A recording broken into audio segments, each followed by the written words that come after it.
उपस्थित गुरुजन महानुभाव माता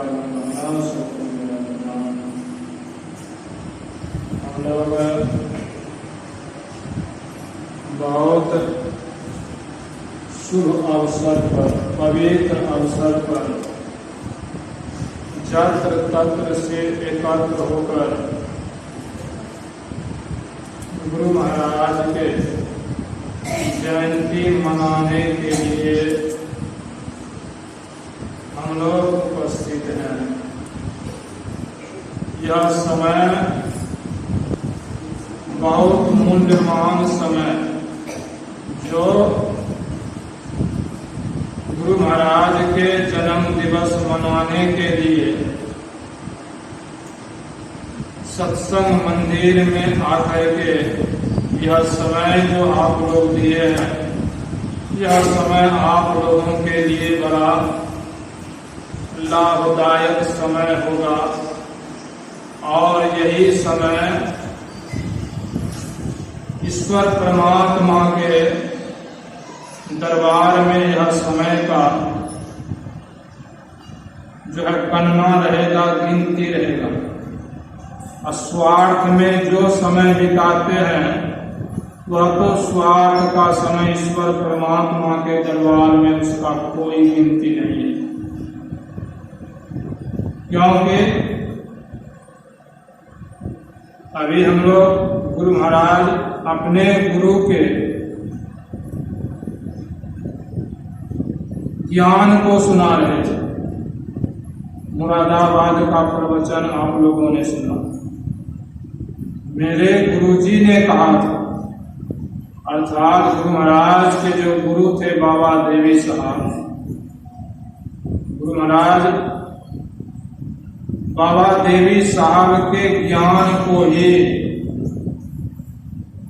हम सबों के समक्ष में दर्शा दी कि वह ज्ञान कैसा है। जो ज्ञान जान करके हम लोग आज सत्संग में आए हैं, लेकिन पूरा ज्ञान जान लिए ऐसा नहीं जो है कह सकते हैं। बहुत कम अंश में हम लोग जाने, कितना बाकी है उसका ठिकाना नहीं है। इसलिए जो है हम लोग गुरु ऋणी हैं, जैसे मातृ ऋणी पितृ ऋणी होते हैं, अब गुरु का भी ऋणी होते हैं। माता पिता जन्म देते हैं, अब माता पिता के संपत्ति का अधिकारी पुत्र होते हैं। अगर पुत्र संपत्ति ले ले और माता पिता का सेवा नहीं करे, वह पुत्र माता पिता के ऋणी होते हैं। माता पिता का कितना उपकार है यह सब कोई जानते हैं। इसलिए मातृ ऋणी पितृ ऋणी यह सब ऋण होता है। और गुरु ऋणी, गुरु से शिक्षा दीक्षा लिए, लेकिन गुरु महाराज की जयंती में भी नहीं आते हैं। साल में एक बार होता है और उसमें भी नहीं आते हैं, संसार के कामों में लगे रहते हैं। तो गुरु ऋणी हुए कि नहीं हुए, अपने में विचार करें। इसलिए यह समय निकाल करके आना चाहिए और इसमें गुरु की कोई हानि नहीं है। अगर आप नहीं आएंगे तो गुरु को दुख होगा या कोई हानि होगा, सो बात नहीं है। स्वयं अपने आप को हानि होगा, ज्ञान से वंचित रह जाएंगे। इसलिए जो है गुरु महाराज के जन्म जयंती में अवश्य आना चाहिए। धर्म में सम्मिलित होते हैं, धर्म को जानते हैं। धर्म विहीन अर्थात जिनको धर्म का ज्ञान नहीं होता है, वह आत्मज्ञान उसको नहीं होता है। आत्मज्ञान दो जो है तरह से होता है। एक हम लोग सत्संग में सुनते हैं, सुनी सुनाई ज्ञान, जान करके जानते हैं, जो सुन करके जानते हैं नहीं आत्मा क्या है इसके संबंध में जानते हैं, तो यह आत्मविहीन ज्ञान रह जाएंगे अगर सत्संग में नहीं आएंगे। गुरु के शरण में जो आए और सत्संग में नहीं आवेंगे तो आत्म विहीन को जो है संसार में दुख होता है। वह सब कुछ शरीर को ही मानता है कि शरीर ही सब कुछ है और शरीर के ही सुख सुविधा में रहते हैं, अंत काल में वह पछताते हैं, दुख भोगते हैं, कष्ट सहते हैं।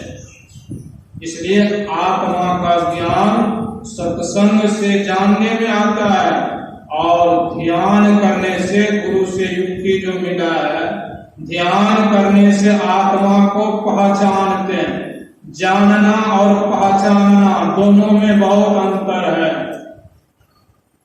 जो पहचान करके जानते हैं वह आत्मज्ञानी होते हैं, यही ऐसे संत होते हैं, और जो आत्मज्ञानी होते हैं वही संत होते हैं।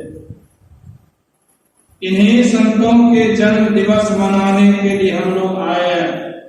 खट विकार जित अनघ अकामा, अचल अकिंचन शुचि सुख धामा। संत कैसे होते हैं? वह खट विकार को जीते हुए होते हैं। काम क्रोध लोभ मोह जो है मद मत्सर, यह सब खट विकार को जीते हुए को संत कहते हैं। खट विकार के ये शिकार नहीं होते हैं, खट विकार इनके अधिकार में रहते हैं। हम लोग खट विकार के शिकार में हैं, इसीलिए जो है जब तक खट विकार के शिकार बने रहेंगे तो कहाँ सुख होगा। हम लोग अपने अपने हृदय पर हाथ रख करके विचार करें, अगर संपत्ति खूब है क्या हम लोग सुखी हैं? पुत्र परिवार सब कुछ है क्या फिर भी सुखी हैं? सुखी नहीं है। क्यों नहीं सुखी है? इन खट विकार के शिकार बने हुए हैं। काम क्रोध लोभ मोह मद मत्सर, यह सब खट विकार के शिकार जब तक बने रहेंगे तब तक संसार में पूर्ण रूपेण शांतिमय सुख नहीं मिल सकता है। इसलिए शांतिमय सुख चाहते हैं तो वह सत्संग से ज्ञान मिलता है कि शांतिमय सुख मिले। हम लोग यही चाहते हैं, शांतिमय सुख मिले। शांति ही सुख का नाम शांति ही है। अर्थात अगर सुख सब चीज है, धन दौलत घर परिवार गाड़ी घोड़ा सब कुछ है, अगर उसमें आप सुखी हैं, शांति में सुखी है नहीं है, मन अशांत रहता है, अशांत रहता है। अगर कुछ नहीं है, अगर आप साधन विशेष के द्वारा अपने मन को शांत कर लिए हैं, अपने आप में जीने का वह कला आ गया है और आप स्थिर हैं, वही तो असली सुख है। संत महापुरुष इसी सुख को जो है अपना साधन विशेष के द्वारा वह सुख जो है कहीं रखा हुआ है, या वेशभूषा बना लेने से वह सुख मिल जाएगा, सो बात नहीं है। वह सुख के लिए गुरु से क्रिया लिया जाता है, उस क्रिया के द्वारा साधन योग के द्वारा अपने आप को, अभी हम लोग सुन रहे थे बाबा देवी साहब के उपदेश की दृष्टि साधन और शब्द साधन, ये दो साधन सूक्ष्म साधन, सूक्ष्म साधन है। दृष्टि साधन, दृष्टि कहते हैं देखने की शक्ति को। शब्द जो होता है वह शब्द वर्णात्मक होता है, ध्वन्यात्मक। हम लोग मुंह से शब्द बोलते हैं, यह वर्णात्मक शब्द है, वर्णन में आता है, बोलते हैं, वर्णन करते हैं, लेकिन एक ध्वन्यात्मक शब्द है, वह बोला नहीं जाता है, लेकिन वह भी शब्द है। उस शब्द को जो पकड़ लेते हैं वह सबके अंदर में शब्द होता है। यह संतों का ज्ञान जरा विचार करके देखें, गंभीर से गौर से अगर ध्यान दे करके सुनेंगे। जैसे शब्द गुरु महाराज करते हैं, शब्द संसार में शब्द से खाली नहीं है, हर जगह शब्द होता है। शब्द का मतलब क्या? जैसे जो पंखा चलता है उसमें भी जो शब्द हो रहा है, शब्द हो रहा है उसमें भी।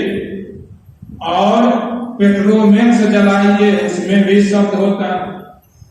तो शब्द से जो है संसार खाली नहीं है। अगर शब्द हटा दीजिए, शब्द नहीं रहे, संसार रहेगा? संसार नहीं रहेगा।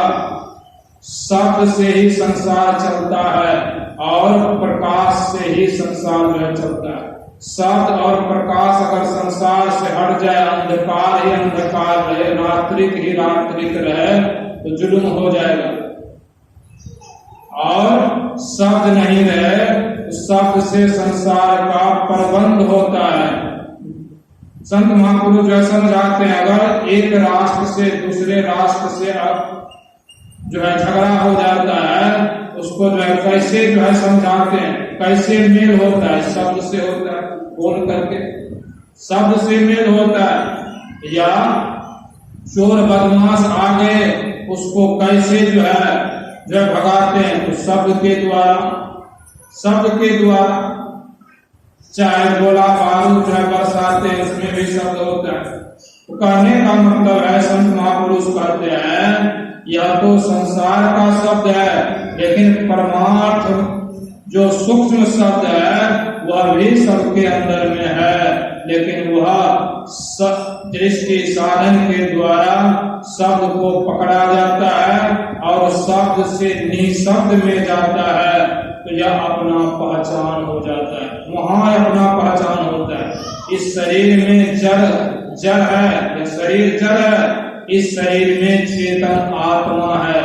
उसको पहचानने के लिए गुरु से युक्ति हम लोग लिए हैं। उस युक्ति के मुताबिक जो है सत्संग भजन जीवन में करते रहेंगे और करना चाहिए। इसीलिए जो है यह कितना उत्तम और कितना पवित्र ज्ञान है, कितना अनमोल है। इस ज्ञान का मोल हम लोग नहीं चुका सकते हैं। मोल कितनों कुछ अगर करेंगे तो गुरु का ऋणी रहेंगे, मोल नहीं जो है चुका सकते हैं। इसीलिए हम लोग कम से कम जो है कहते हैं, जिसका उपकार नहीं कर सकते हैं उसका गुणगान तो जो है कर सकते हैं। तो हम लोग संत महापुरुषों का गुणगान करने के लिए नहीं भूलना चाहिए, गुरु महाराज का उपदेश का पालन जो है करना चाहिए। यही थोड़ा सा जो है समय के देखते हुए आप लोग के बीच में जो है थोड़ा सा रखें। और अपराह्न कालीन सत्संग भी होगा 3 बजे से, और अभी जो है कुछ समय ध्यानाभ्यास भी होगा। उसके बाद में भंडारा पा करके आप लोग तब अपने अपने स्थान पर जो है, और अपराह्न में भी जो है सत्संग होगा, सत्संग करके ही जाएं, मेरा आग्रह है। और आप लोगों का जो है विचार ऐसा हो। और एक जो भजन हम लोग गा रहे हैं, उसके बाद